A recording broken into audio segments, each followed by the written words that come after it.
თამაზ ურთმელიძის სადავო განჩინება, როდის აპირებენ რუსთავი ორის დროებითი მმართველები ტელევიზიაში მისვლას. რუსთავი ორში კრიტიკული აზრი არ ჩაგდება. ეს არის ჩვენი ყველას ერთობლივი ხედვა და ეს ასეც იქნება. აზრთა სხვადასხვაობა პოლიტიკურ წრეებში და დიპლომატიური კორპუსის სპეციალური განცხადება, რა მოწოდებით მიმართავს პრეზიდენტი მმართველ კოალიციას. განვითარებული პროცესები უარყოფით გავლენას ახდენს როგორც ქვეყნის შიდა ვითარებაზე, ასევე ჩვენს საგარეო იმიჯზე. იური ვაზაგაშვილის მკვლელობაში ბრალდებულს განაჩენი გამოუტანეს, ვერდიქტი სააპელაციო სასამართლოში გასაჩივრდება. სავალდებულო სამხედრო სამსახურის შესაძლოა გაუქმდეს მოსალოდნელი რეფორმის შესახებ რამდენიმე წუთში. ეს ხალხი აღარ იქნება ყარაულში. მოამბის განახლებული ფორმატი და სიახლეების სამაუწყებლო ბადეში 9 ნოემბრიდან საზოგადოებრივი მაუწყებელი მაყურებელს ახალ გადაცემებს თავაზობს.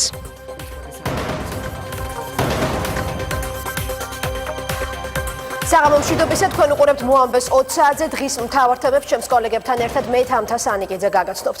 რუსთავი ორის დროებითი მმართველები ტელევიზიაში მისვლას სასამართლოს ყველა ინსტანციის გავლის შემდეგ აპირებენ. დავით დვალის საქალაქო სასამართლოს განჩინების ძალის გამოყენებით აღსრულებას გამორიცხავს და არხის თანამშრომლებს შეხვედრას თავაზობს.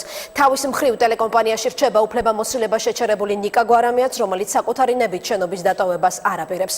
ყველა პოლიტიკური ძალისგან გამიჯვნა კრიტიკული საინფორმაციო პოლიტიკა და მხოლოდ კომერციული მოსავლებით არსებობა. ეს არის სამპუნქტიანი გეგმა, რომლითაც ქიბარ-ხალვაში დავით დვალი, ჯარჯი აქიმიძე და რევას საყევარიშვილი რუსთავი ორის მართვას გეგმავენ. სწორედ დვალსა და აქიმიძეს გადასცემს არხის დაბრუნების შემთხვევაში ხალვაში წილების 50%-ს. თუმცა მანამდე ტელეკომპანიაში დროებითი მმართველების დანიშვნა დავის საგანია. ქონდა თუ არა მოსამართლე ურთმელიძეს მსგავსი განჩინების მიღების უფლება მაშინ, როდესაც ტელევიზიის წილებთან დაკავშირებით სასამართლო გადაწყვეტილების დაუყოვნებლივ აღსრულების ნორმა შეჩერებულია. მესამე სექტორის ერთი ნაწილი კანონის დარღვევაზე საუბრობს. გიორგი ფუტკარაძე განაგრძობს ახლა თემაზე პირდაპირ ეთერში საუბარს. გიორგი, პირველ რიგში კითხავ დროებითი მმართველების მიერ ცოტა ხნის წინ გავრცელებულ კიდევ ერთ განცხადებაზე, რა წინადადებით მიმართავენ ისინი ძმებ ყარამანიშვილებს.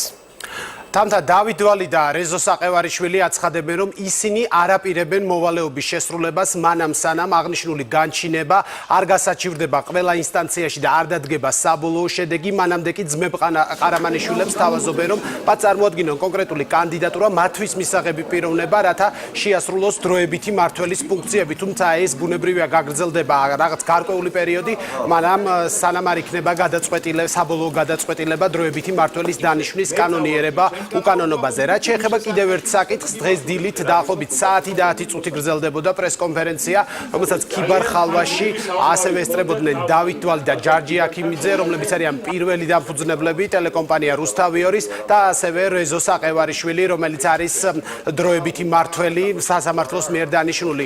მათი საუბრეს გეგმებზე, თუ რა გეგმები აქვთ რუსთავი ორთან მიმართებაში, ასევე როგორი იქნება არხის სარედაქციო პოლიტიკა. ისინი აცხადებენ, რომ კონკრეტული პირების მიერ იმართება რუსთავი ორი, რომელთაც შემხებლობა წესით ამ ტელეკომპანიასთან არ უნდა ჰქონდეს, ამიტომ პირობას იძლევია, რომ ტელეკომპანია იქნება ობიექტური და კრიტიკული იმ შემთხვევაში, თუ კი მათ მფლობელობაში გადავა ეს არხი. ანუ საუბარია საბოლოო ჯამში უზენაესი სასამართლოს მიერ მისაღებ გადაწყვეტილებაზე, რომელზეც დაობს ქიბარ-ხალვაში, ხოლო თავის მხრივ ქიბარ-ხალვაში ამბობს, რომ 50%-იან წილს დაუთმობს ჯარჯი აქიმიძესთან და დავით დვალს. თუმცა პრეტენზიას გამოთქვამს ეროსი კიწმარიშვილის ოჯახის წევრები, ისინი აცხადებენ, რომ წილი მათ ოჯახსაც ეკუთვნის, ვინაიდან მე შეგახსენებ ძალიან მოკლედ ისტორიას, რომ 2004 წელს, როდესაც ყავდა რუსთავი ორის 3 მეწილე, ეს იყო ეროსი კიწმარიშვილი, დავით დვალი და ჯარჯი აქიმიძე, თითოეულ მათგანს ჰქონდა თანაბარი წილი, თუმცა ორი მათგანი დღეს აცხადებს, რომ ტელეკომპანია იძულებით დაათმობინეს, თუმცა ამავე ვერსიაზე საუბრობს გარდაცვლილი ეროსი კიწმარიშვილის ოჯახიც. დღეს რუსთავი ორი ეს არის ნაციონალური მოძრაობის მიხეილ სააკაშვილის საკუთრებაში მყოფი ტელევიზია, რომელიც აკეთებს იმას, რაც უნდა მიხეილ სააკაშვილს. ეს არის ფაქტი და ამას ვერსად ვერ გავექცევით. ჩვენ ვამბობთ, რომ ტელევიზია რეალურად უნდა იყოს კრიტიკული. სხვა შემთხვევაში ასეთ ტელევიზიას, სხვანაირ ტელევიზიას მომავალი არ აქვს. ჩვენ გვინდა იყოს ჩვენი მომავალი ტელევიზია კრიტიკული, აუცილებლად. როცა რაღაცა ექსტრემისტთა ჯგუფი უკაცრავად მოდი პირდაპირ დავარქმევ, ცდილობს თავის ფარად ამოიფაროს ტელევიზია, გამოიყენოს ბრძოლის იარაღად და მიუხედავად იმისა, რომ ამით მის რეპუტაციას, მის სახელს, მის იმიჯს ძალიან ძლიერ დარტყმას აყენებს, თავის ინტერესების დასაცავად ამაზე წავიდნენ. არანაირი ასე ვთქვათ, გადაწყვეტილება და აზრი არ აქვს, რომ ვინმე უნდა ტელევიზია დატოვოს და ვინმე არ შეესაბამება მის სტანდარტებს. რუსთავი 2-ში კრიტიკული აზრი არ ჩაგვდება. ეს არის ჩვენი ყველას ერთობლივი ხედვა და ეს ასეც იქნება. გავადრო და ყველა ამას დაინახავთ. თუ სასამართლო ბოლოს დაადგენს, რომ ეს მე მეკუთვნის, მაშინ დავით ვალს და ჯარჯი აქიმიძეს უთმობ ჩემს ნახევარს წილის. ეროსი რო ცოცხალი ყოფილიყო, რუსთავი 2-ის მფლობელობაზე და წილების საკითხზე მიმდინარე პროცესები მის გარეშე ვერ ჩატარდებოდა. პირადად ჩემი მოსაზრებით ეს პროცესი მისი სამართალმემკვიდრის მონაწილეობის და მისი ინტერესების ასე ვთქვათ შესახებ მსჯელობისა და სასამართლო პროცესში შემოტანის გარეშე ეს პროცესი ვერ ჩატარდება. რას დაადგენს სასამართლო, ეს უკვე არის დროის საკითხი, მანამდე კი დავის საგანია მოსამართლე ურთმელიძის მიერ გამოტანილი ბოლო განჩინება, რომლის მიხედვითაც დაინიშნენ რუსთავი 2-ში დროებითი მმართველები. განსაკუთრებით მხარეები აპროტესტებენ კერძო ჩანაწერს, რომლის მიხედვითაც მოსამართლე ამბობს, რომ არსებობს საფრთხე რუსთავი 2-ის თანამშრომელთა კონცენტრაცია და საქმიანობის მიმართულება ძირითადად გადატანილი იქნას მხოლოდ დავის გარშემო არსებული საკითხების გაშუქებაზე და ეს სერიოზულად აისახება როგორც არხის რეიტინგ ასევე მის როლსა და დანიშნულებაზე. სწორედ ამ ჩანაწერის და კიდევ ბევრი სხვა მრავალი ჩანაწერის გამო არასამთავრობო ორგანიზაციების კრიტიკის ქარცეცხლში მოექცა მოსამართლე ურთმელიძე, როგორია მხარეთა გამოხმაურებები ქონდა თუ არა მას მიეღო აღნიშნული გადაწყვეტილების უფლება დეტალების სიუჟეტში. სახეზე გვაქვს გამოუსწორებელი ზიანი. ეს არ არის დაუყოვნებლივ აღსრულება. მხარეები კვლავ დაობენ დაარღვია თუ არა საკონსტიტუციო სასამართლოს მიერ 2 ნოემბერს მიღებული გადაწყვეტილება მოსამართლე ურთმელიძემ ახალი განჩინებით, რომლის მიხედვითაც რუსთავი 2-ის დროებით მმართველებად დავით ვალი და რევაზ საყევარიშვილი დაინიშნა. საკონსტიტუციოს მიერ უკვე შეჩერებული დაუყოვნებლივი აღსრულების ნორმის ნაცვლად, რომელიც 262 მუხლშია გაწერილი, ურთმელიძემ 271 მუხლის მიხედვით იმოქმედა და დროებითი მენეჯმენტი დანიშნა. ისე რომ არხის მეწილეები რეესტრში არ შეცვლილა, ხოლო რუსთავი 2-ის გენერალურ და ფინანსურ დირექტორებს უფლებები შეუჩერდათ. დღევანდელი მენეჯმენტი იღებს დავალებებს იმ პირებისაგან, რომელსაც ამის უფლება არ აქვთ, არც სამართლებრივად და არც სხვა რაიმე სახით. სწორედ ეს გახდა ერთ-ერთი საფუძველი იმისა, რომ ჩვენ მოგვეთხოვა სასამართლოსთვის სასამართლოს გადაწყვეტილების აღსრულების უზრუნველყოფა. ეს არ არის დაუყოვნებლივ აღსრულება. მივმართეთ დღეს საკონსტიტუციო სასამართლოს, რომ მის მიერ მიღებული 2015 წლის 2 ნოემბრის გადაწყვეტილება დაუყოვნებლივი აღსრულების ნორმის შეჩერების შესახებ გაავრცელოს სწორედ 271 მუხლზეც, რომელიც შინაარსობრივად კიდევ ამბობ ერთი იგივეა და რეალურად იგივე შინაარსისაა. ვრცელდება თუ არა საკონსტიტუციო სასამართლოს მიერ 262 მუხლში შეჩერებული დაუყოვნებლივი აღსრულების ნორმა 271 მუხლზე. ამ კითხვაზე იურისტების აზრი ორად იყოფა. განჩინება ეწინააღმდეგება და გადაფარავს საკონსტიტუციო სასამართლოს საქმო ჩანაწერს. არ ვფიქრობთ, რომ მოსამართლე შეზღუდული იყო აღნიშნული განჩინების ამ ეტაპზე გამოცემით. რაც შეეხება მოსამართლე ურთმელიძის მიერ განჩინებაში წარმოდგენილ დასაბუთებას, 11 არასამთავრობო ორგანიზაცია ერთობლივ განცხადებას ავრცელებს, სადაც ნათქვამია, რომ განჩინება დაუსაბუთებელია. ეწინააღმდეგება სამოქალაქო საპროცესო კანონმდებლობას. დასაბუთებაში მოყვანილი ფაქტები ტელეკომპანიის სარედაქციო პოლიტიკაში ჩარევაა და მმართველად დანიშნული პირები მიუკერძოებლები ვერ იქნებიან. შედეგობრივი თვალსაზრისით და არსობრივად იგივე შედეგი დააყენა, რაზეც საკონსტიტუციო სასამართლომ თქვა, რომ ეს არ არის ეს ნორმა შეჩერდეს საქმეზე საბოლოო გადაწყვეტილების მიღებამდე. ჩანს, რომ მოსამართლე შედის ტელეკომპანიის სარედაქციო პოლიტიკის განხილვაში და მსჯელობაში, რაც არ არის მართლმსაჯულების ორგანოების საქმე. ეს განჩინება არის აბსოლუტურად დაუსაბუთებელი, მასში საერთოდ არ არის მტკიცებულებებზე, ფაქტებზე, კონკრეტიკაზე დაფუძნებული მსჯელობა. დღესვე განცხადება გაავრცელა სახალხო დამცველმა, რომელიც განჩინებას დაუსაბუთებლად მიიჩნევს, ხოლო მოსამართლის მსჯელობებს არხის სარედაქციო პოლიტიკაზე გამოხატვის თავისუფლებაში ჩარევად. მოსამართლეს არ აქვს დეტალურად განხილული თუ რატომ იყო აუცილებელი დროებითი მმართველის დანიშვნა კომპანიაში, მაშინ როდესაც კარგად მოგეხსენებათ, რომ სარჩელის უზრუნველყოფის ღონისძიების სახით უკვე გამოყენებული არის ყადაღა. იმ დროს, როდესაც სახალხო დამცველი და არასამთავრობო ორგანიზაციები ფიქრობენ, რომ მოსამართლის მიუკერძოებლობა ეჭვის ქვეშ დგას.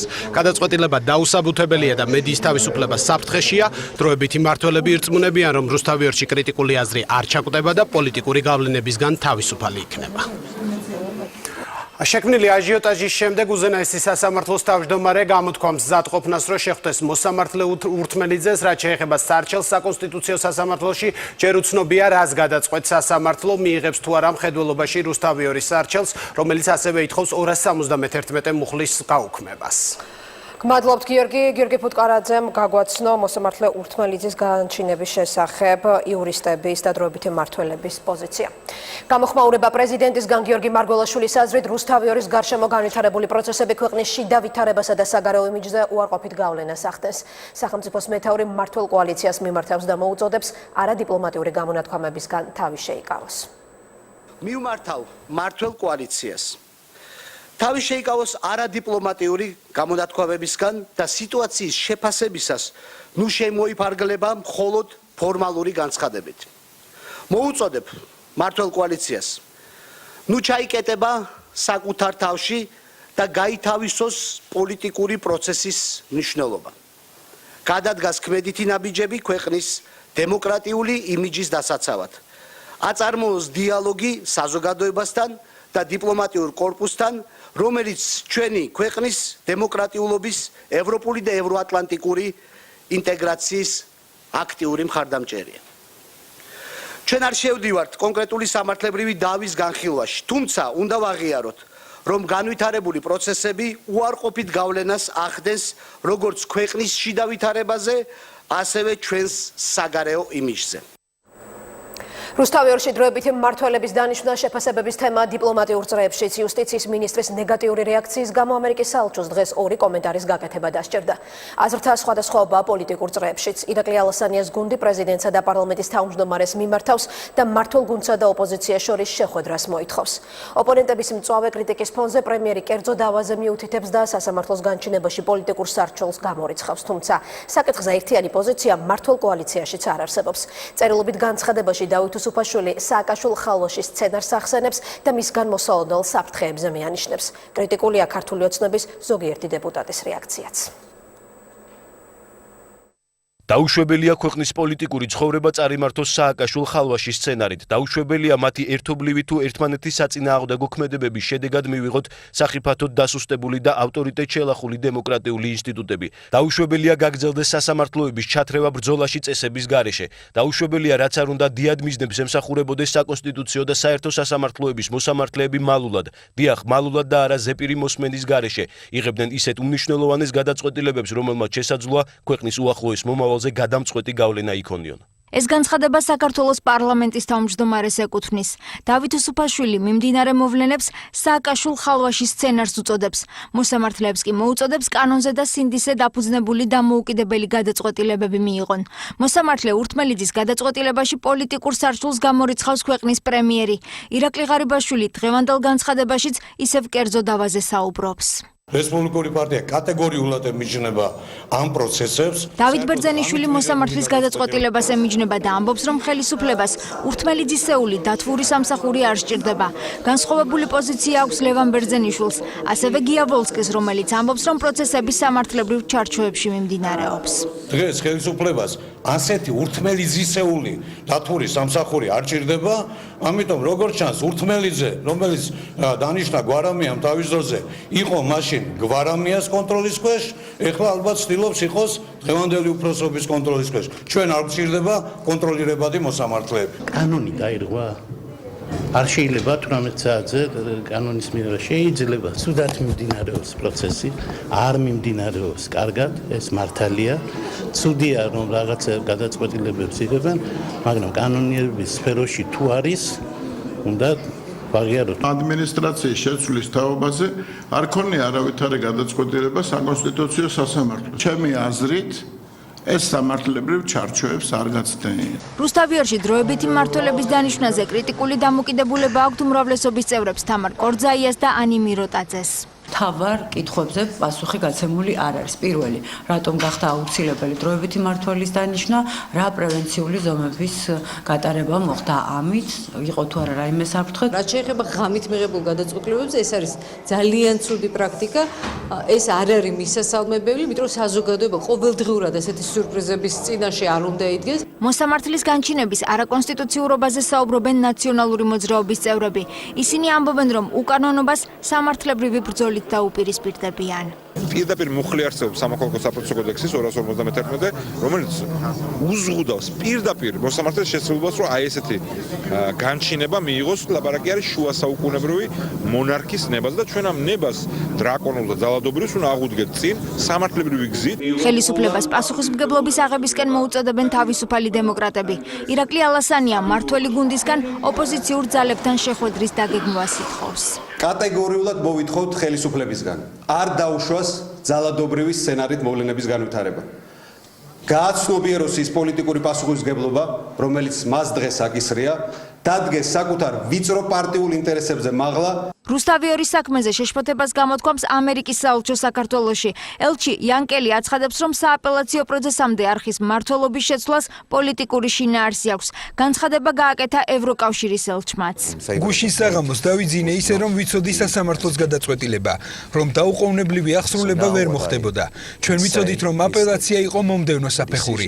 ამასობაში სასამართლოს გადაწყვეტილება არ იქნებოდა მოყვანილი სისრულეში. ახლა რაც შემიძლია ვთქვა არის ის, რომ გადაწყვეტილებას მენეჯმენტის შეცვლასთან დაკავშირებით შესაძლოა ჰქონდეს გარკვეული პოლიტიკური ფონი. შეერთებული შტატების საელჩო უაღრესად შეშფოთებულია რუსთავიორის მართვისა და საკუთრებასთან დაკავშირებით შუაღამეს განვითარებული მოვლენებით. სააპელაციო პროცესამდე არხის მმართველობის შეცვლის მცდელობას საფუძვლიანი პოლიტიკური შინაარსი აქვს. დემოკრატიულ საზოგადოებაში კრიტიკულ აზრს ხელი უნდა შეეწყოს და არა მიჩუმდეს. ამერიკის საელჩოსგან განმარტებებს ითხოვს თია წულუკიანი. ის ამბობს, რომ კელის განცხადებით თავად არის შეშფოთებული. განმიმარტოს, რას ნიშნავს ღამით მომხდარი პროცესები და ხელი დამიდოს იმ დოკუმენტზე, იმ პროცესზე, რომელიც სახელმწიფომ განახორციელა ღამით. მე ველოდები პასუხს, რადგან შეშფოთებით ვნახე ის განცხადება. წულუკიანს ელჩის მოადგილემ უპასუხა.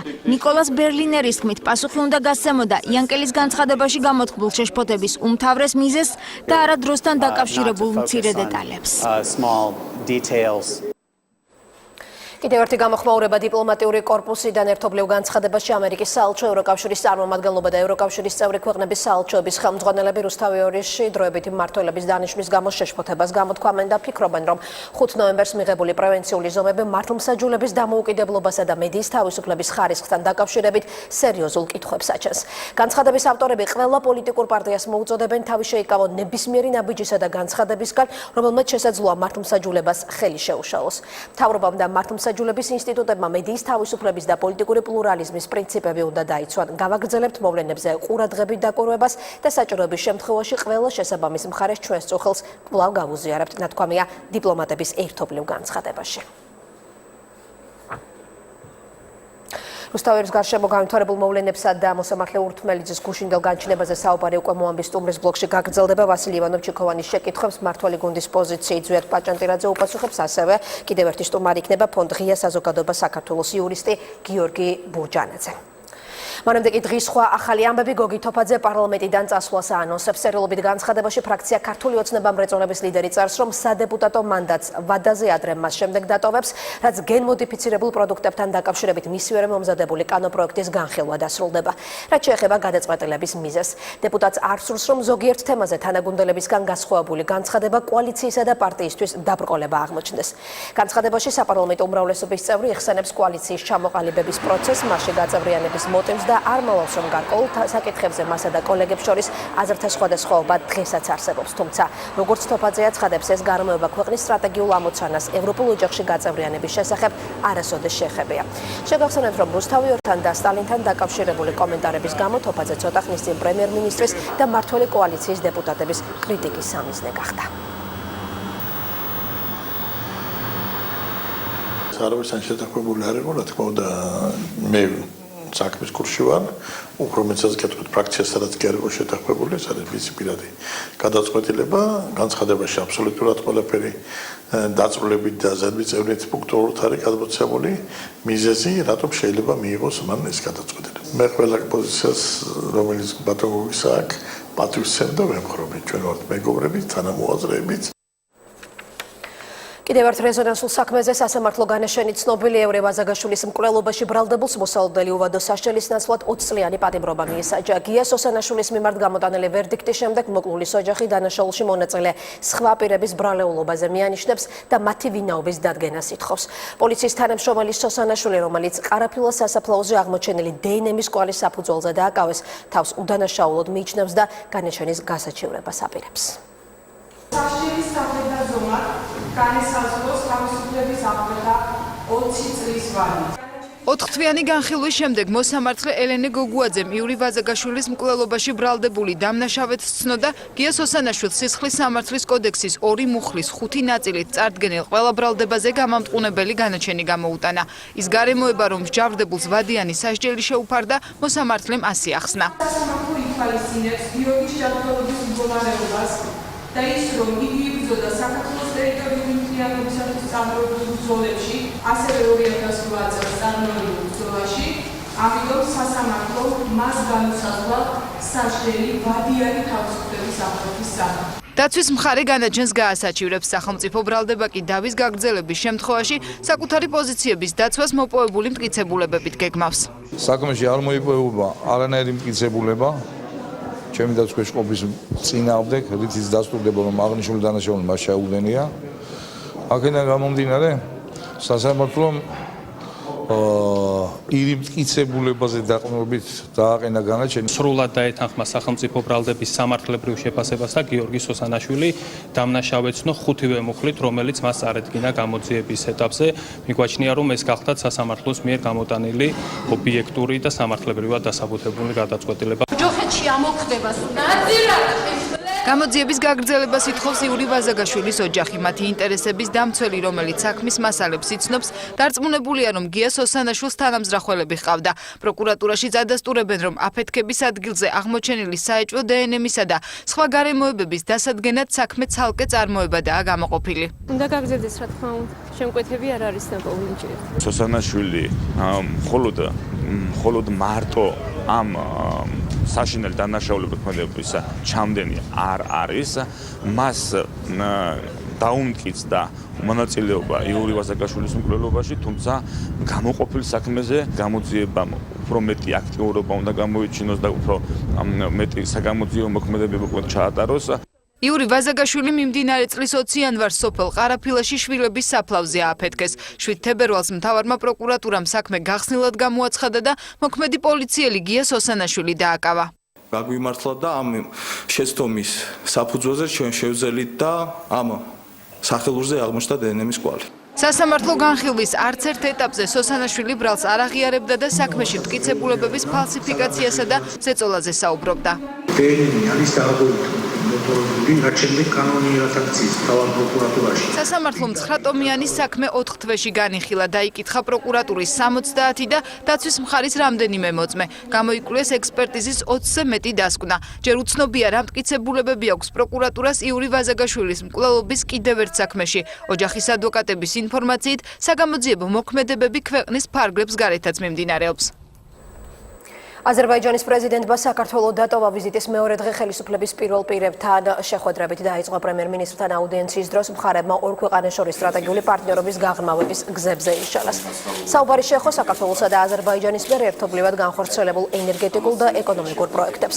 ვიზიტის ფარგლებში ილჰამ ალიევი პარლამენტის თავმჯდომარეს, ასევე საპარლამენტო უმრავლესობისა და უმცირესობის წევრებსაც შეხვდა. განხილვის მთავარი თემა ენერგეტიკის სფეროში თანამშრომლობა და სავაჭრო ეკონომიკური და კულტურული ურთიერთობები იყო. დღესვე აზერბაიჯანის პირველი პირი საპატრიარქოში მიიღეს ილიამ მეორე ილჰამ ალიევს დავით გარეჯის სამონასტრო კომპლექსსა და აზერბაიჯანში ქართველი ეპისკოპოსის მსახურების საკითხზე ესაუბრა. რუსეთის მართლმადიდებელ ეკლესიას ყავს საკუთარი ეპისკოპოსი აზერბაიჯანში. სასურველია საქართველოსაც ყავდეს თავისი ეპისკოპოსი. დიდი მნიშვნელობა აქვს საგარეჯოში სამონასტრო კომპლექსს. დავით გარეჯის სამი მონასტერი აზერბაიჯანის ტერიტორიაზე იმყოფება. შეშფოთებულები ვართ იმით, რომ საქართველოს და აზერბაიჯანის მთლიანობა დარღვეულია. მედონებ ჩვენი ქვეყნების ტერიტორიული მთლიანობა მალე იქნება აღდგენილი. ჩვენთვის დიდი პატივია, რომ დღეს თქვენ შეგხვდით. მადლობას გიხდით მასპინძლობისთვის. საქართველოში ვიზიტი კიდევ უფრო გაამყარებს ჩვენს მყარ და ახლო ურთიერთობებს. ვიმედოვნებ, ჩვენი ქვეყნების ტერიტორიული მთლიანობა მალე აღდგება. რაც შეეხება ბუნებრივი აირით თქვენი ტაძრების მომარაგებას, ეს ჩვენი მეგობრული მხარდაჭერაა თქვენდამი.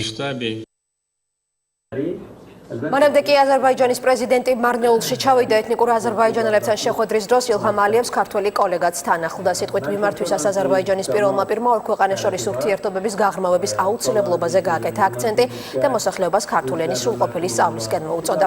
ადგილობრივებს დღეს გიორგი მარგველაშვილმაც მიმართა.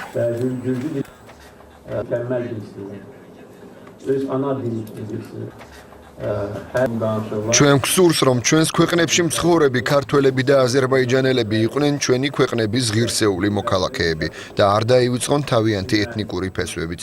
მშვიდად იცხოვრონ, თავი კარგად იგრძნონ და დაკმაყოფილდნენ სამუშაოთი. საქართველოში მცხოვრები აზერბაიჯანელები მხარს უჭერენ საქართველოს დამოუკიდებლობას. ისინი საუკუნეებია ცხოვრობენ ამ მიწაზე და ქართულ-აზერბაიჯანული ურთიერთობები დადებით გავლენას ახდენს ჩვენს ყოფაზე. მე მიხარია, რომ ასეთ ადამიანთან ერთად კიდევ ერთხელ მიხარია, როდესაც უყურებ აღმშენებლობას თქვენს რაიონში, რომელიც კიდევ ერთხელ თქვენი მუშაობითა და ჯაფით, ყოფლითა და ჯაფით არის გამოწვეული. ისრაელის ქნესეთის თავმჯდომარე კი თბილისში ვიზიტს განაგრძობს ორ ქვეყანას შორის პარტნიორული და მეგობრული ურთიერთობები პრემიერისა და იულია ედელშტაინის დღევანდელი შეხვედრის დროს განხილვის მთავარი თემა იყო. აუდიენციის დროს მხარებმა ისრაელთან უვიზო მიმოსვლის გადაწყვეტილების მნიშვნელობას კიდევ ერთხელ გაუსვეს ხაზზე. საუბარი შეეხო სექტორულ თანამშრომლობის განვითარების პერსპექტივებსაც. შემაჯამებელ კომენტარში ქნესეთის თავმჯდომარემ ორ ქვეყანას შორის მრავალსაუკუნოვან ურთიერთობაზე გაამახვილა ყურადღება და აღნიშნა, რომ ტოლერანტობის მხრივ საქართველო სამაგალითო ქვეყანაა. სავალდებულო სამხედრო სამსახურის შესაძლოა გაუქმდეს თავდაცვის მინისტრი მოსალოდნელ რეფორმას აანონსებს და ამბობს, რომ ახალწლოვანთა გაწოვის წესი საკონტრაქტო სისტემით უნდა ჩანაცვლდეს. ამ მიზნით ინახიდაშელი სამოქალაქო სექტორთან და სხვადასხვა სახელმწიფო უწყებასთან კონსულტაციების გამართვასაც აპირებს. სავალდებულო სამხედრო სამსახურში ხარვეზებისა და პრობლემების არსებობას სახალხო დამცველის აპარატიც ადასტურებს, რომელმაც ცოტა ხნის წინ ამ მიმართულებით რამდენიმე თვიანი კვლევა ჩაატარა. სახელმწიფოს რესურსი არ არის მიმართული თქვათ მათი წვრთნებისკენ. სახალხო დამცველის აპარატში შექმნილი სპეციალური დეპარტამენტი უკვე რამდენიმე თვეა თავდაცვის სფეროში ადამიანის უფლებებს სწავლობს. მთავარ პრობლემად სავალდებულო სამხედრო მოსამსახურეების ფუნქციებს მიიჩნევენ. ძირითადად წვევამდელები დაცვის სამსახურში, სამხედრო ბაზაზე და გარე დაცვის პერიმეტრზე არიან განაწილებულები. მათი თვიური ანაზღაურება კი მინიმალურია.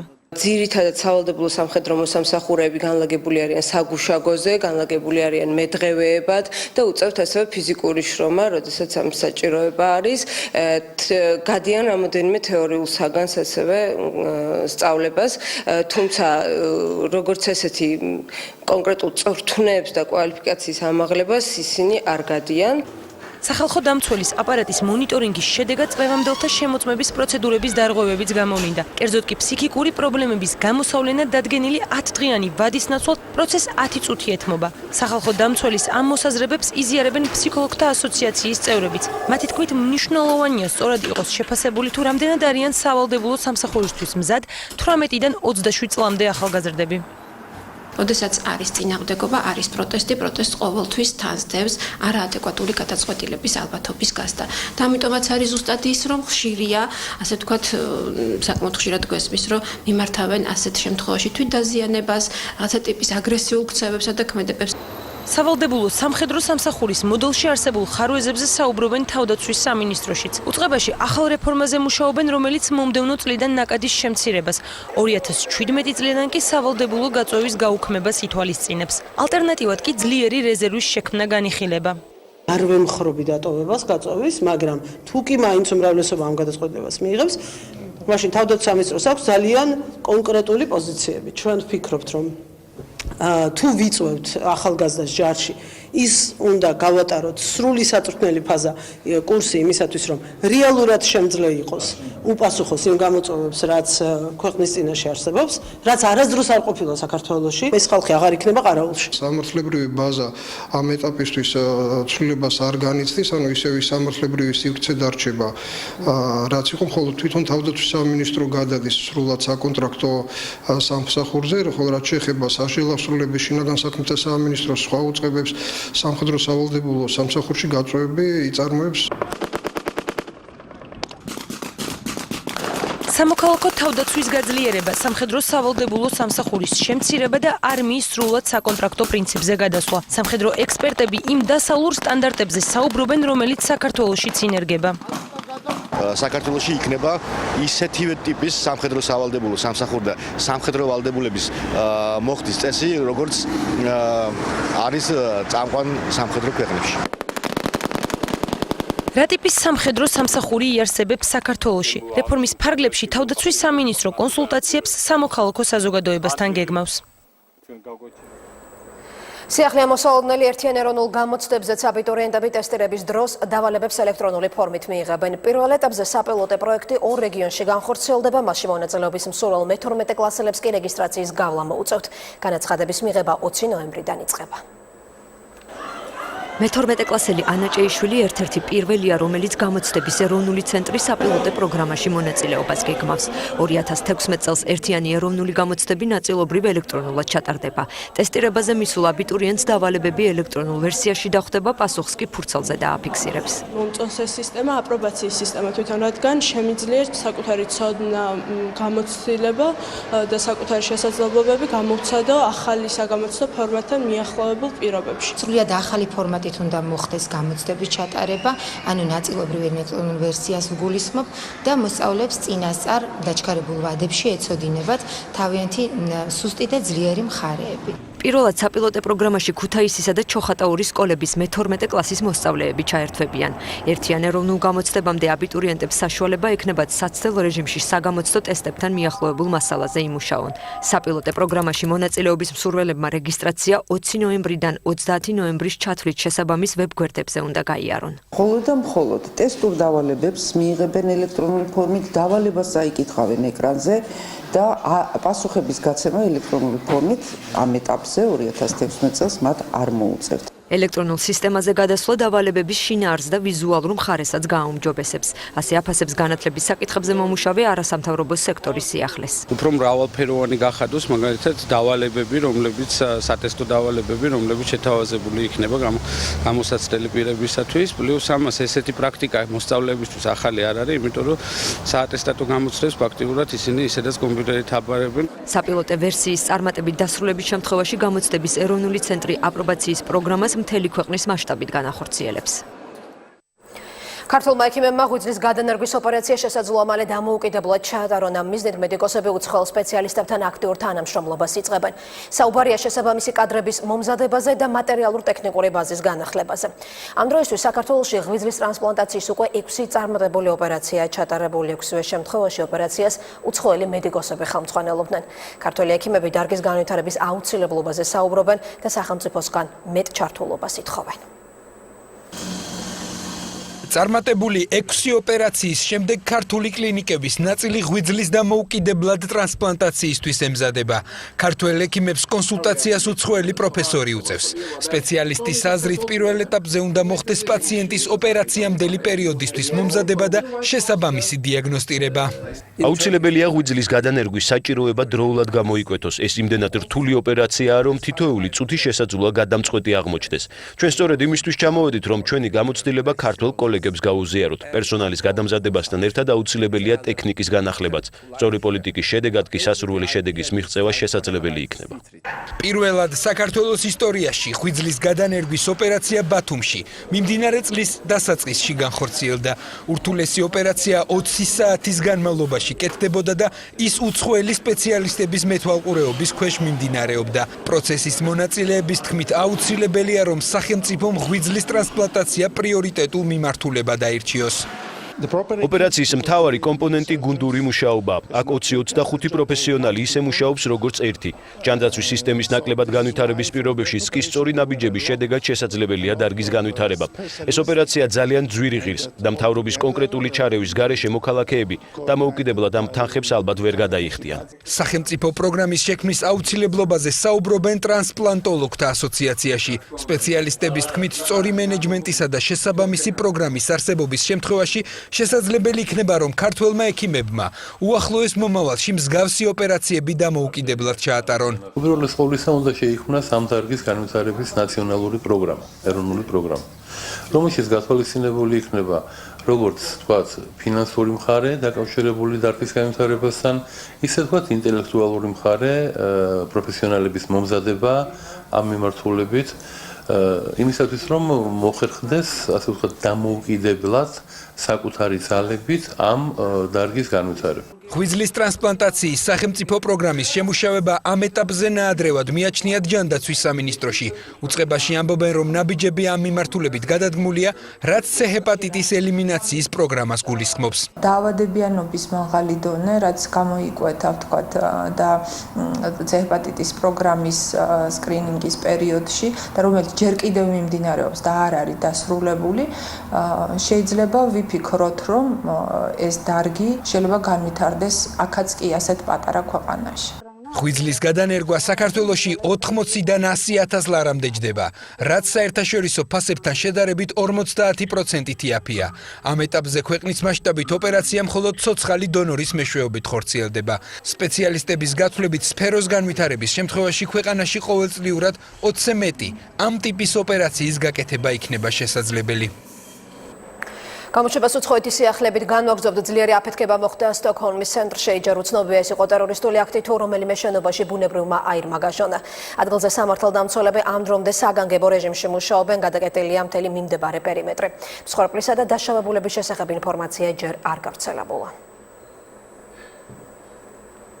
რუსეთის პრეზიდენტის გადაწყვეტილებით რუსულ ავიაკომპანიებს ეგვიპტის მიმართულებით რეისების განხორციელება დროებით აეკრძალათ. როგორც კრემლში განმარტავენ, გადაწყვეტილება უშიშროების ფედერალური სამსახურის რეკომენდაციის საფუძველზე მიიღეს. მითითებული სამსახურის უფროსი მიიჩნევს, რომ რეისები Airbus A61-ის ავიაკატასტროფის მიზეზების დადგენამდე არ უნდა განახლდეს.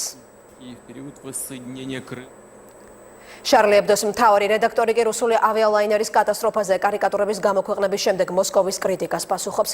ჟერარ ბაიარის თქმით, ისეთი ათეისტური გამოცემისთვის, როგორიც შარლი ებდოა, ცნებაგმობა არაფერს ნიშნავს. მე უბრალოდ არ მესმის, ჩვენ საერო დემოკრატიული და ათეისტური გაზეთი გვაქვს. სხვა გამოცემების მსგავსად ჩვენც ახალ ამბებზე ვაკეთებთ კომენტარს, აღნიშნა ბაიარმა რადიო ფრანსის რუსულ ბიუროსთან საუბრისას. შეგახსენებთ, რომ ფრანგულმა გამოცემამ ეგვიპტეში რუსული სამგზავრო თვითმფრინავის ავიაკატასტროფასთან დაკავშირებით ორი კარიკატურა გამოაქვეყნა. ერთ კარიკატურაზე ასახულია წვერიანი მამაკაცი ავტომატით, რომელსაც თვითმფრინავის ფრაგმენტები ეცემა. კარიკატურას შემდეგი შინაარსის წარწერა ერთვის თან. ისლამური სახელმწიფო რუსული ავიაცია ავიაიერიშებს გააქტიურებს. მეორე კარიკატურაზე კი ლაინერის ფრაგმენტების ფონზე ადამიანის თავის ქალა ასახული შავი სათვალით და შემდეგი წარწერით. რუსული ლოუკოსტერის თავისებურებანი სჯობდა Air კოკაინის რეისით გაფრენილიყავი. ავიაკომპანია Lufthansa-ს ბორტგამცირებლებმა ერთკვირიანი გაფიცვა დაიწყეს. პროტესტი ფრანკფურტისა და დიუსელდორფის აეროპორტებზე ვრცელდება. წინასწარი მონაცემებით გაფიცვის გამო 200-მდე რეისი გაუქმდება. ევრონიუსის ცნობით Lufthansa-ს თანამშრომლებმა გადაწყვეტილება მას შემდეგ მიიღეს, რაც ავიაკომპანიის ხელმძღვანელობასთან ბორტგამცირებლების პენსიებისა და სოციალური შეღავათების საკითხზე შეთანხმებას ვერ მიაღწიეს. ავიაკომპანია Lufthansa-ში 19,000 ბორტგამცირებელი მუშაობს. და ისევ საქართველოს ფოთის კოლხეთის სახელმწიფო ანაზღაურების დაფარვას ითხოვს. ნაწილს 2 ნაწილს კი 4 თვის დავალიანება აქვს. ამ მოთხოვნით სპორტსმენები მერის ადმინისტრაციული შენობის წინ შეიკრიბნენ და ქალაქის მერთან შეხვედრა ითხოვეს. გუნდის წარმომადგენლები ამბობენ, რომ არაერთი მოგების მიუხედავად პრემია დღემდე არ მიუღიათ. შეკრებილებს უკვე შეხვდა ფოთის მერი ირაკლი კაკოლია. ფეხბურთელებს პირობას აძლევს, რომ დავალიანება და პრემიალური თანხა წლის ბოლომდე გაიცემა.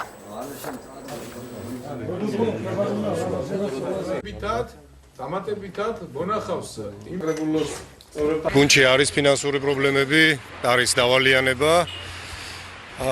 2 თვის ხელფასები და პრემიები აუღებელი აქვს ფეხბურთელებს. ამის თაობაზე დღეს, როგორც იცით, მერთან ფეხბურთელებს ადმინისტრაციას შეხვედრა ქონდა.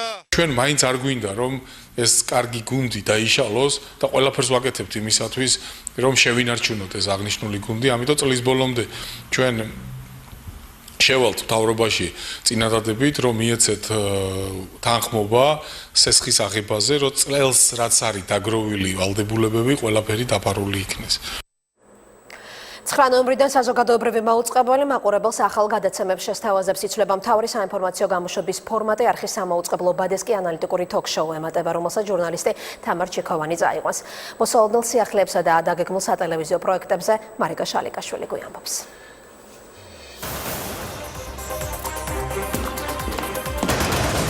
ობიექტურ დაბალანსებულ ინფორმაციას ქვეყანაში და მის ფარგლებს გარეთ მიმდინარე მნიშვნელოვანი სიახლეების შესახებ საზოგადოებრივი მაუწყებლის მაყურებელი ტრადიციულად საინფორმაციო გამოშვება მოამბიდან შეიტყობს. 9 ნოემბრიდან იცვლება გადაცემის ფორმატი. ახალ ამბებს პირველზე თამთა სანიკიძე და ვასილ ივანოვ-ჩიქოვანი გაუძღვებიან. მე და ვასილს ვფიქრობ, რომ არ გაგვიჭირდება პირდაპირ ეთერში ერთად მუშაობა, პირიქით, მით უმეტეს რომ გვაკავშირებს ერთმანეთთან მრავალწლიანი მეგობრობა და სხვათა შორის 11 წლის წინ ჩვენ კონკურსის წესით აქ ერთად მოვხდით საზოგადოებრივ მაუწყებელს და ერთად დავიწყეთ პირველი ნაბიჯების გადადგმა პროფესიაში. ჩვენ ჩვენესხო გავაკეთებთ ყველაფერს, ჩვენი შესაძლებლობების მაქსიმუმს, რომ ჩვენი ერთობლივი მუშაობა მაყურებლისთვის იყოს საინტერესო. მართალია იცვლება ფორმატი, თუმცა არ იცვლება ის მთავარი ამოცანა, რომელიც საზოგადოებრივ მაუწყებელსა და ახალი და მიმდინარე ამბების დეპარტამენტს აქვს. შესაბამისად, მოამბის მთავარი გამოშვებისთვის განკუთვნილ 9 საათში მაყურებელი რასაკვირველია დარწმუნებული ვარ, რომ მოამბის გუნდის დახმარებით მიიღებს იმ ინფორმაციას, რომელსაც იგი დღის ბოლოს ელოდება და რომელიც აუცილებელია, რომ მაყურებელმა მიიღოს. მოვლენები თავბრუზანხოვის ისრაფით. ანალიტიკური თოქ-შოუ მთავარი ეთერში ორშაბათს, ოთხშაბათს და პარასკევს მოამბის მთავარი გამოშვების დასრულებისთანავე გავა. გადაცემის ავტორი და წამყვანი თამარ ჩიქოვანი დღის მნიშვნელოვანი მოვლენების ანალიზს სტუდიაში სტუმართან ერთად შემოგთავაზებს. ცხოვრობთ ინფორმაციულ ნაკადებში და ძალიან ხშირად რთულია ხოლმე გავარკვიოთ რა არის მთავარი პრობლემა და რა არის მეორეხარისხოვანი. ჩვენ მთავარზე ვილაპარაკებთ. სამყაროს ენა ციფრებია. იცხოვრო ნიშნავს ითვალო. კიდევ ერთი ახალი პროექტი ცხოვრება ციფრებში მიმდინარე მოვლენების შეფასებას, ფაქტების, რიცხვებისა და თანხების გამოყენებით შეეცდება. გადაცემის ავტორი და წამყვანი შოთა დიღმელაშვილი სხვადასხვა სფეროს წამყვან მკვლევარებთან და სპეციალისტებთან ერთად აქტუალურ თემებზე ისაუბრებს. ჩვენი გადაცემა ხელს შეუწყობს თითოეული ადამიანის ჩართულობას, თითოეულ მაყურებლის ჩართულობას იმ პრობლემატიკაში, რასაც ყოველდღე რის წინაშეც ყოველდღე დგებოდით, მაგრამ ამის არტიკულირების საშუალება იმდენად არ გქონდა, იმიტომ რომ არ ვიცით ზუსტი მონაცემები, რომ რაზე შეგვეძლო აპელირება.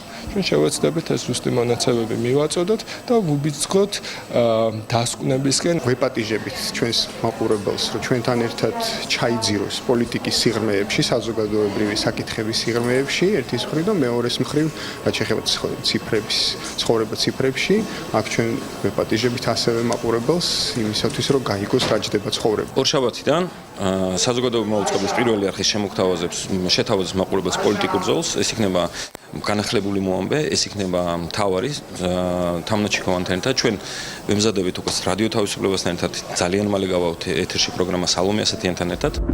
კვირაში ერთხელ სამი არტისტი სამუცხო სივრცეში განაცხადა. ერთგვარი კულტურული ექსპერიმენტი, კონკურსის შენი პროექტი მაუწყებელზე გამარჯვებული გადაცემა ტრანსმისია ეთერში ხვალიდან ყოველ შაბათს ზუსტად 21 საათზე გავა. ორშაბათიდან კი პირველი არხის ეთერში უცვლელ დროს 10 საათსა და 10 წუთზე დაბრუნდება გადაცემა პირადი ექიმი. მოგცეთ ყველაზე საჭირო რჩევები. ძალიან მიხარია, რომ შაბათს უკვე გავა გადაცემა, რომელმაც გაიმარჯვა კონკურსში, ის იქნება პირველი, რომელსაც მაყურებელი იხილავს ეთერში ამ კონკურსის ფარგლებში და ძალიან გვაინტერესებს ყველას აზრი.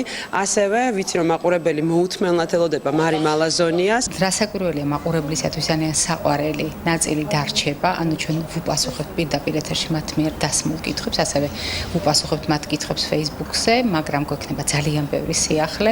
უპირველეს ყოვლისა გვაქვს ახალი სტუდია, გვაქვს ის აქცენტები, რომელიც მაყურებელს აინტერესებდა. ამ გადაცემას ქვია ინტერვიუ. საზოგადოებრივი პოლიტიკური ზოლის კიდევ ერთი გადაცემა, რომელიც ეთერში ყოველ ხუთშაბათს 20 საათსა და 30 წუთზე გავა, ნოემბრის ბოლოდან დაიწყება. ტელეხიდი რადიო თავისუფლების პრაღის ბიუროდან განხორციელდება. გადაცემის ინტერვიუ ავტორი და წამყვანი ჟურნალისტი სალომე ასათიანი იქნება. მე ვიქნები ჩემი რესპონდენტების ოპონენტი. წარმატებები ახალი სატელევიზიო პროექტების ავტორებსა და წამყვანებს, ასე რომ როგორც მოისმინეთ, მე და ვასილი ივანოვ-ჩექოვანი ორშაბათიდან ამ სტუდიიდან საღამოს 8-ზე უკვე ერთად მოგესალმებით. მანამდე კი ვასილი სტუმრის ბლოკის დღევანდელ ეთერს წარმოგვიდგენს. ვასილ, საღამომშვიდობისა. საღამომშვიდობისა თამთა. სამაუწყებლო კომპანია რუსთავი-2-ში დროებითი მმართველობის დანიშვნა დიპლომატიური კორპუსის, არასამთავრობო ორგანიზაციების, პოლიტიკური პარტიებისა და საპარლამენტო უმრავლესობის ნაწილის შეშფოთების მიზეზი გახდა. მოსამართლე ურთმელიძეს განჩინებას უწუნებენ იურისტები. სამართალწოდნეები ფიქრობენ, რომ ამ გადაწყვეტილებით ის წინააღმდეგობაში მოვიდა კონსტიტუციასთან და საკონსტიტუციო სასამართლოს გადაწყვეტილებასთან. იურისტები იმასაც ამბობენ, რომ დასაბუთებაში ურთმელიძე საკუთარ თავთანაც მოვიდა წინააღმდეგობაში. რას ფიქრობს რუსთავი-2-ის ირგვლივ განვითარებულ მოვლენებზე საპარლამენტო უმრავლესობის ლიდერი ზვიად კვაჭანტირაძე? რამდენიმე წუთში ჩვენი სტუმარი იქნება. მანამდე კიდე ჩვენს კითხვებს არასამთავრობო ორგანიზაცია ფონდ ღია საზოგადოება საქართველოს იურისტი გიორგი ბურჯანაძე უპასუხებს. საღამომშვიდობისა ბატონო გიორგი, მადლობთ რომ მონაწილეობთ გადაცემაში. მოგესალმებით ვასილ, მადლობთ მოწვევისთვის. ბატონო გიორგი, განმარტებების მიხედვით ურთმელიძეს კანონი არ დაურღვევია დროებითი მმართველობის დასანიშნად, მან ის ნორმა გამოიყენა, რომელიც საკონსტიტუციო შეჩერებული არ აქვს. თუმცა, თქვენი ორგანიზაცია თვლის, რომ გაჩნდება კონსტიტუციით დადგენილ მარცხესრიგს ეწინააღმდეგება და პროცესების გამწვავების საფრთხეს ქმნის. კონკრეტულად რაზე დაყრდნობით გაქვთ ეს მოსაზრება? ჩვენ ორგანიზაციამ ამ შემთხვევაში ვცადეთ, რომ გაგვიმახვილებინა ყველაზე ძირითად და მნიშვნელოვან საკითხებთან დაკავშირებით ყურადღება. ყველაზე დიდი პრობლემა, რომელიც ამ გადაწყვეტილებას აქვს, ეს არის მოსამართლის როლი. მოსამართლემ მოახდინა ამ შემთხვევაში საქართველოს სამოქალაქო კოდექსის ერთ-ერთი დებულების გამოყენება და რომელიც განმარტა, რომლის შინაარსის ფარგლები თვითონ დაადგინა. მაგრამ ძალიან დიდი პრობლემა ამ შემთხვევაში არის, რომ მან ეს განმარტება გააკეთა ყოველგვარი ამ შემთხვევაში ფარგლების განსაზღვრის გარეშე.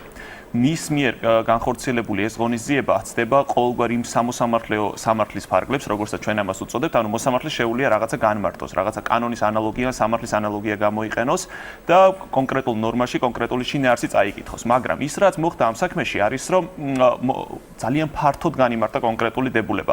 მოსამართლემ ფაქტიურად შექმნა წესი, შექმნა მატერიალურ სამართლებრივი ნორმა და ამ შემთხვევაში ეს ყველაფერი გამოიყენა საქმეში. ერთ-ერთი საკითხი, რომელიც ამ შემთხვევაში თქვენ ახსენეთ, ეს არის ბატონ ურთმელიძემ თავის მიერ დადგენილი ამ შემთხვევაში წესებიც კი ჩვეულებრივად დაარღვია და სამწუხაროდ ესეა. მაყურებელს რო განუმარტოთ კონკრეტულად რა დაარღვია. ზუსტად მაგაზე გადავდივარ. მოკლედ ერთ-ერთი საკითხი, რაც განისაზღვრა ამ შემთხვევაში, რომ ნახოთ თქვენ სამოქალაქო საპროცესო კოდექსის 271 მუხლი ის ამბობს, რომ გადაწყვეტილების უზრუნველსაყოფად შეიძლება მოსამართლემ გამოიყენოს ღონისძიება. ამ ღონისძიების ჩამონათვალი კანონმდებლობით არ არის.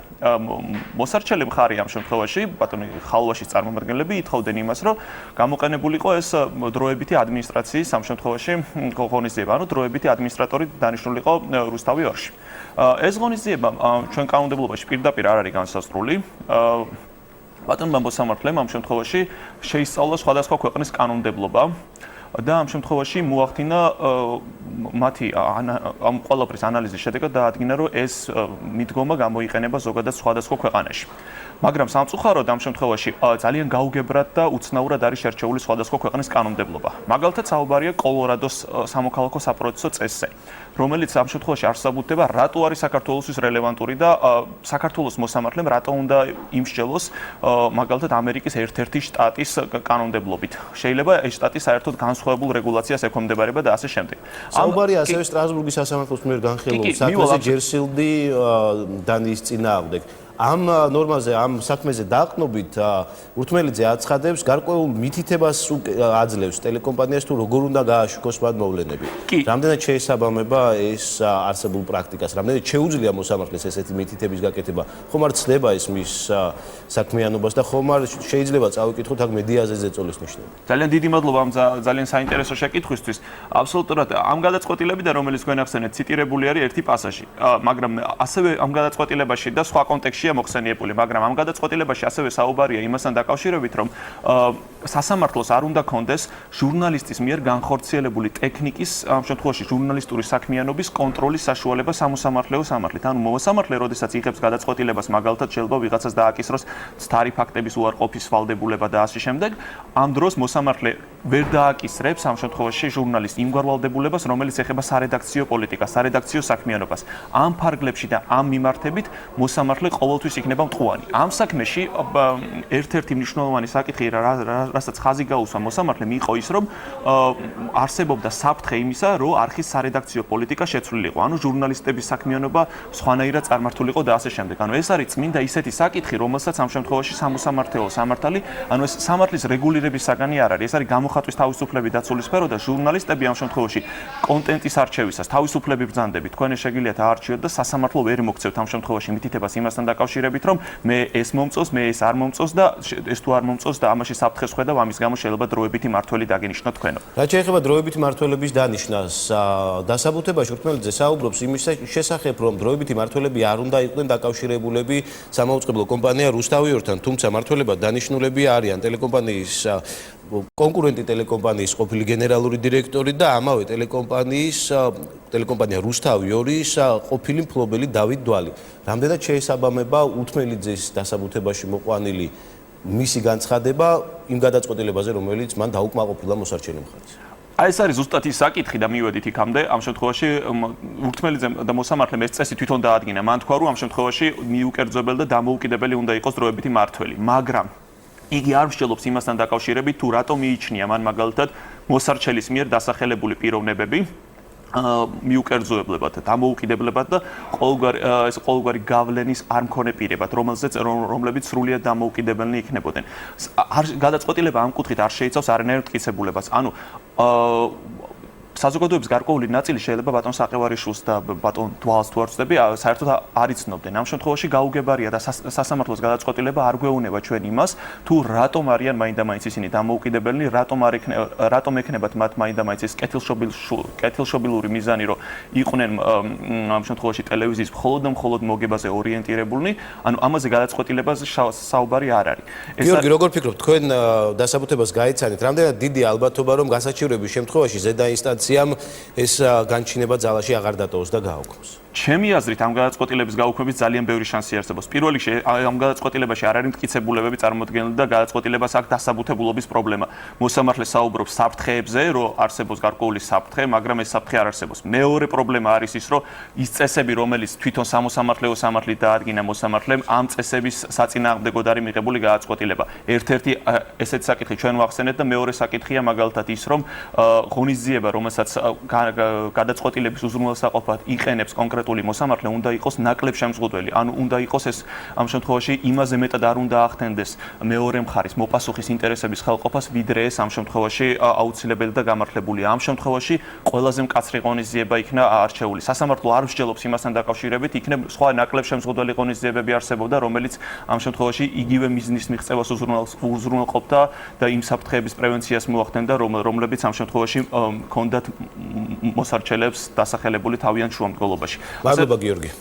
ძალიან დიდი მადლობა იმისთვის, რომ მიიღეთ გადაცემაში მონაწილეობა. გიორგი ბურჯანაძე, ფონდ ღია საზოგადოება საქართველოს იურისტი გვერდთვებოდა პირდაპირ ეთერში და რას ფიქრობს ამავე საკითხზე საპარლამენტო უმრავლესობის ლიდერი ზვიად კვაჭანტირაძე გვერდება მომამბის ეთერში. საღამოშვიდობისა ბატონ ზვიად, მადლობთ რომ მონაწილეობთ გადაცემაში.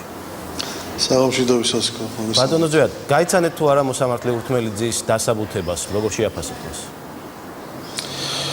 იცით რა, მე არ ველოდი რომ ზუსტად ამ შეკითხვას დამისვამდით, იმიტომ რომ ყველა მოგვიწოდებთ პოლიტიკოსებს იქეთ, რომ ნუჩავერევით სასამართლო განჩინებებში და საქმის წარმოებაში. შედეგი უკვე დადგა ბატონო ზვიად, მე უბრალოდ მაინტერესებს ის მოყვანილი დასაბუთება.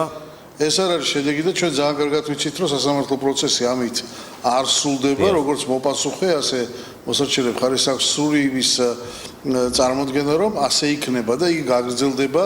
დღეს ახალმა მფლობელებმა დაადასტურეს კიდეც თავისი განზრახვა და მე მინდა აი ამ ნაწილში ნამდვილად მივესალმო მათ განზრახულებას, რომ ისინი ვარს ამბობენ რამე სახით ტელეკომპანიის საქმიანობაში ჩარევას, მანამ სანამ სასამართლო პროცესი სრულად არ დასრულდება და მე ვფიქრობ, რომ ეს არსებული სიტუაციის გამოხდვას სერიოზულად უწყობს ხელს და ძალიან დიდ იმედს გამოთქვამ, რომ ხვალიდან დამოკიდებულება ამ პროცესის მიმართ კიდევ უფრო ნორმალურ გალაპოჩში წარიმართება. გასაგებია ბატონო ზვიად, მაგრამ მაინც თქვენ ხართ მოქალაქეების მიერ არჩეული პირი. როგორ განუმარტავთ საქართველოს მოქალაქეებს, რამ გამოიწვია დიპლომატიური კორპუსის შეშფოთება? მათ ცალ-ცალკეც გააკეთეს განცხადებები და ერთობლივი განცხადებაც გააუწევეს.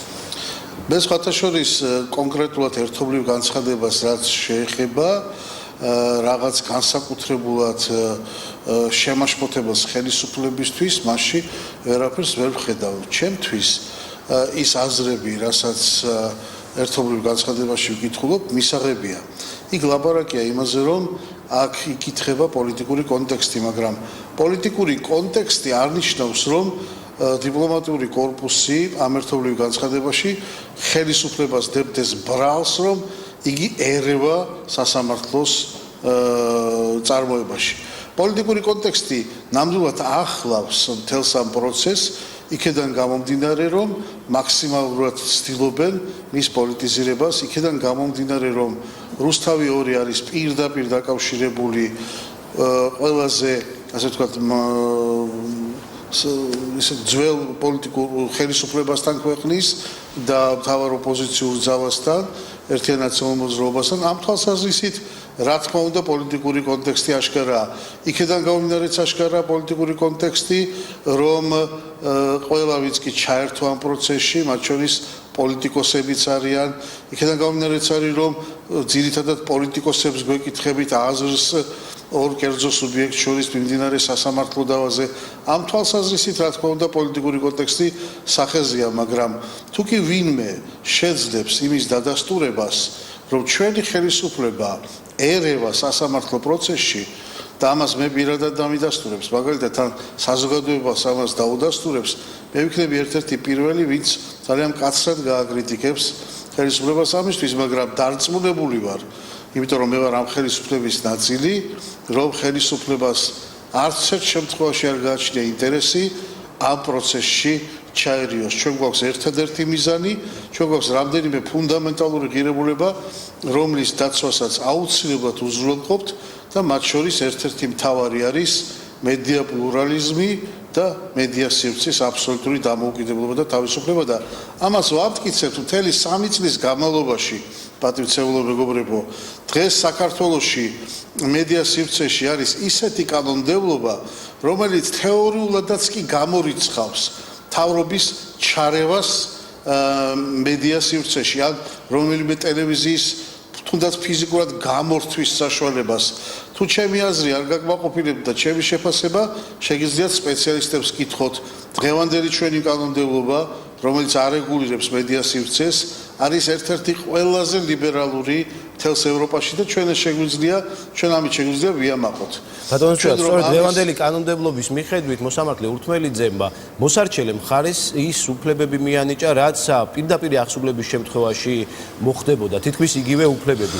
როგორ არ გიჩნდება თქვენ კითხები, როგორც კანონმდებლებს, მაშინ როდესაც საკონსტიტუციო სასამართლოს შეჩერებული აქვს ეს ნორმა, ფართო გაგებით ხომ არ გვაქვს რაღაცა დაბრკოლებასთან საუბარი იმასთან დაკავშირებით, რომ მედიას ამ კონკრეტულ შემთხვევაში ეზღუდება უფლება. მე შემიძლია მხოლოდ ჩემი პირადი მოსაზრება გითხრათ ამასთან დაკავშირებით, როგორც კერძო პირმა და არც ერთ შემთხვევაში არ მინდა ვინმე თუნდაც მოსამართლემ ან ვინმე სხვა გაიგოს ეს როგორც ხელისუფლების წარმომადგენლის პოზიცია. მე ვფიქრობ, რომ მოსარჩელეც და მომჩივანი მხარეც მაქსიმალურად იყენებენ ყველა სამართლებრივ ბერკეტს და ასეთივე ბერკეტების გამოყენება მოხდა მოსარჩელის მხრიდანაც, როდესაც მათ სამოქალაქო კანონმდებლობაში მიაკრიეს იმ მუხლებს, რომლებიც მათ საშუალებას აძლევდა, რომ მოსამართლეს ისეთი ტიპის განმარტება გამოეტანა, რომელიც დღეს გამოიტანა. სხვათა შორის მინდა გითხრათ, რომ ამას რუსთავის ყოფილი ხელმძღვანელობაც ადასტურებს ირიბად იმ განცხადებით, რომ მათ დააპირეს და მე მგონი უკვე შეიტანეს კიდეც არჩევი კვლავ საკონსტიტუციო სასამართლოში უკვე აი ამ მიმართულებით, ასე ვთქვათ, შეზღუდვის თაობაზე. ესე იგი მათ აღიარეს, რომ ასეთი რაღაცა მოხდა, ის კანონით არის გათვალისწინებული, მაგრამ ისინი ახლა ითხოვენ ამის შეჩერებასაც. ეს არის სასამართლოს გადასაწყვეტი. მე კიდევ ერთხელ ხაზს უსვამ, რომ ჩვენთვის მთავარი არის მედია თავისუფლება და ამავდროულად, რა თქმა უნდა, ჩვენ ქვეყანაში ძალიან მთავარია ისიც ის ფუნდამენტალური პრინციპიც, რომ ადამიანს ჰქონდეს თავისი საკუთრების დაცვის ყველა შესაძლებლობა. ბატონო, როდესაც იურისტებს, სამართალწოდნეებს ამდენი კითხვა აქვთ მოსამართლის მიერ განჩინების დასაბუთებასთან დაკავშირებით, როგორ ფიქრობთ, როდის და ვინ უნდა გასცეს ამომწურავი პასუხები ამ კითხვაზე? უპირველესად ალბათ დაინტერესებული მხარეების ადვოკატებმა და იურისტებმა უნდა ისაუბრონ ამის თაობაზე, მაგრამ არც ერთ შემთხვევაში ხელისუფლებას არ გააჩნია ბერკეტები და იგი ვერ შეცვლის მოსამართლეს. ძალიან დიდი ბოდიშშუქით, ეს არ არის ჩვენი ფუნქცია. ჩვენ მოსამართლეს ვერ შევცვლით, მოსწონს იგი ვინმეს არ მოსწონს, ჩვენ ამის უფლება არ გაგვაჩნია, რამდენიც არ უნდა მოგვიწოდოთ ხელისუფლებას ირიბად, პირდაპირ არ ჩარევა პროცესებში, ჩვენ რომც გვინდოდეს ამ პროცესებში ვერ ჩავერევით, იმიტომ რომ დღეს იურიდიულადაც არ გაგვაჩნია ამის ბერკეტები. ალბათ ისევ და ისევ ყველაფერი განვითარდება იმის შესაბამისად, თუ რომელი მხარე იქნება სამართლებრივად უფრო წელში გამართული და ჩვენ მიმაჩნია ერთი მიმაჩნია და ხაზგასმით აღვნიშნავ რომ ნამდვილად უნდა მივესალმოთ დღევანდელი ახლად გამოვლენილი ასე ვთქვათ მენეჯმენტის თუ დროებითი მენეჯმენტი თუ რაც ქვია გადაწყვეტილებას რაზეც ზემოთ ვისაუბრეთ ძალიან დიდი იმედი მაქვს რომ ეს ძალიან ხელშეუწყობს მნიშვნელოვნად პროცესების კიდევ უფრო შემრიგებულ და წყნარ ფორმატში ასე ვთქვათ გაგრძელებას და მიმაჩნია რომ საზოგადოებას გვჭირდება კონსოლიდაცია იმასთან დაკავშირებით რომ წყნარ ვითარებაში ყოველდღიური ზემოქმედებების ბერკეტების ამოქმედების გარეშე ყოველგვარი წარბაწეული დარიგებების და ტელეეკრანებიდან დამოძღვრების გარეშე ნებისმიერი პოლიტიკოსის თუ